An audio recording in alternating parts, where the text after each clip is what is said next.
YCP 5 ఏళ్ల పాలనలో ఆర్థిక అరాచకం, రాష్ట్రాన్ని ముంచేసిన అప్పులు, అస్తవ్యస్తంగా మారిన వ్యవస్థలు, వీటిని చక్కదిద్దే బాధ్యతను తలకెత్తుకుంటూనే సంక్షేమ పథకాలకు కూటమి ప్రభుత్వం ప్రాధాన్యత ఇస్తోంది. విధ్వంసం నుంచి వికాసం దిశగా రాష్ట్ర అభివృద్ధి పరుగులు పెడుతోంది. కూటమి ఏడాది పాలనను పురస్కరించుకుని విజయనగరం జిల్లా వ్యాప్తంగా శంకుస్థాపనలు, ప్రారంభోత్సవాల పేరిట సంబరాలు జరిగాయి.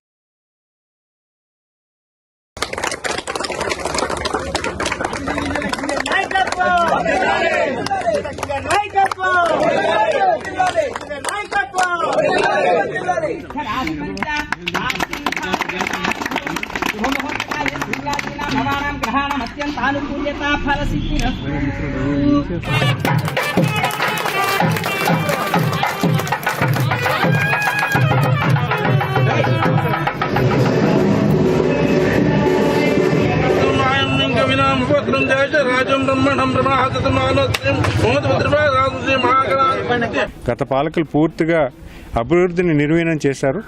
ఈరోజు ప్రభుత్వం వచ్చిన వెంటనే ప్రతి అభివృద్ధి కార్యక్రమాన్ని, ప్రతి లైన్ డిపార్ట్మెంట్ ఏవైతే డిపార్ట్మెంట్స్ ఉన్నాయో అన్ని డిపార్ట్మెంట్స్కి ఫండ్స్ చేకూరుస్తూ వాటిని మళ్ళీ పునఃప్రారంభించే దశగా ఈరోజు మనం చేస్తున్నాం. ఈరోజు గ్రామీణ ప్రాంతంలో కూడా ప్రతి పంచాయతీ ప్రెసిడెంట్కి కూడా ఈరోజు ఫండ్స్ ఇవ్వడం జరుగుతుంది. గతంలో ఫండ్స్ వేసినట్టే వేసి ఫండ్స్ని తీసేసి వాళ్ళు వేరే పవర్ బిల్ పే చేయడమో వేరే అవసరాలు దాన్ని వినియోగించేవారు.